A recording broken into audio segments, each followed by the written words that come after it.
look at her general dentition, you'll notice that there's more than the veneers that need attention. You look at the cervical of the mandibular anterior teeth. We see the wear associated with those teeth. An occlusal view of the maxilla reveals some more fracture on number 3, lingual cusp, secondary caries associated with that. The lingual of the maxillary anterior teeth, typical of a patient, a bulimic type of patient, or with that lingual erosive type of wear. There's no report of bulimia in her history at all. So there's an acid component here, and this is at this point we go into the discussion of the etiology of the acid wear, whether it's extrinsic, in other words diet, or intrinsic. Very often these patients have GERD, and we need to investigate and prompt them to investigate from their medical practitioners whether GERD is actually a component in this wear. I just had received a patient report yesterday from a patient who had erosive wear in her mouth, and she's been a patient of mine for almost 10 years, and we've discussed this GERD component, but she absolutely denied it. After 10 years, I influenced her to go for a GI exam, and the report came back with esophageal erosion lesions and the presence of gastritis. So we need to encourage our patients to look into the potential intrinsic etiology of erosive type of wear. So this is how this patient presents. Occlusal view of the mandible. Here's the finished treatment of tooth number 6. And as the time goes on, a couple months later, Marc gets into the case, and he starts to provisionalize the maxillary right posterior area and finds extensive caries that he's concerned about. So that becomes an immediate concern. Still, without looking at, from my perspective, the entire case, I examine 2 and 4.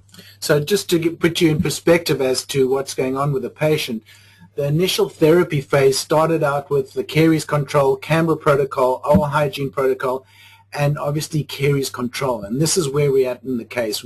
I'm starting to do caries management, caries clean out, quadrant by quadrant, and this is where Terry is involved at this point. Carry on, Terry.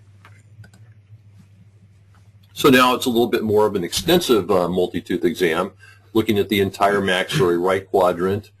Appears to be caries exposures in teeth number 2 and 4. To get the caries control underway and not have painful incidents with inflamed pulps, we go ahead and treat 2 and 4. There's the treatment of tooth number 4 and the treatment of tooth number 2. Now, interestingly, with chronic pulp stimulation, you'll sometimes see some external inflammatory resorption. So I was a little bit concerned. The distal buccal and palatal roots are kind of normal, but there's a little bit of external root end resorption on the MB root. Now we get into the case further. A month later, Marc starts provisionalizing the rest of the mouth, and he's saying, well, it's about time to perform a full mouth endodontic evaluation. So yeah, as I'm getting into the case and noting the nature of the decay in the patient's mouth, the soft dentin that seems to tract deep, lingual caries on the molars.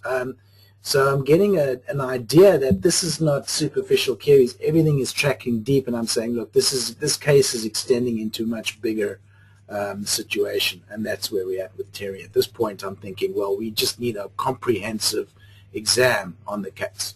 One point I want to make is once when a full mouth reconstruction is being performed, it's really nice to have the teeth provisionalized before examining them endodontically. Otherwise, you're guessing what's going on underneath metal restorations. And here's some dynamic slicing with the CT. And you can see by being able to look at these teeth that have been provisionalized in 3D, you can kind of see, if there's some gross pulp exposures and some areas that may look like, there's a pulp exposure on a traditional 2D radiograph may not really be a pulp exposure when examining it in 3D. But in this case, we looked at that, number 18 tooth, and it looked like it clearly was close to the pulp and would be wise to do the endodontics on the 18 tooth.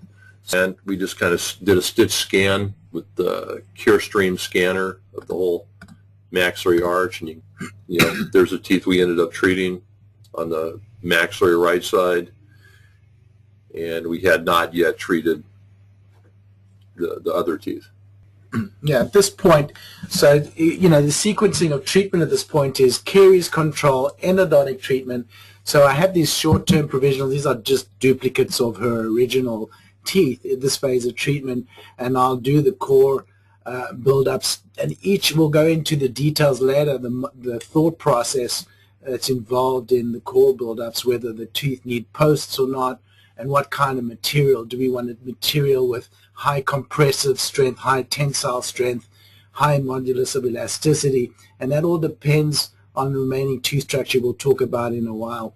And very often I'll use an existing short-term provisional as a matrix. In this case, number 18, I've used the provisional as a matrix to pack amalgam, and we used, if you noticed, I just used some of the post paste and pulp chamber for retention, which avoided using a post. I try to avoid posts as often as I can, and we'll go into that a little later.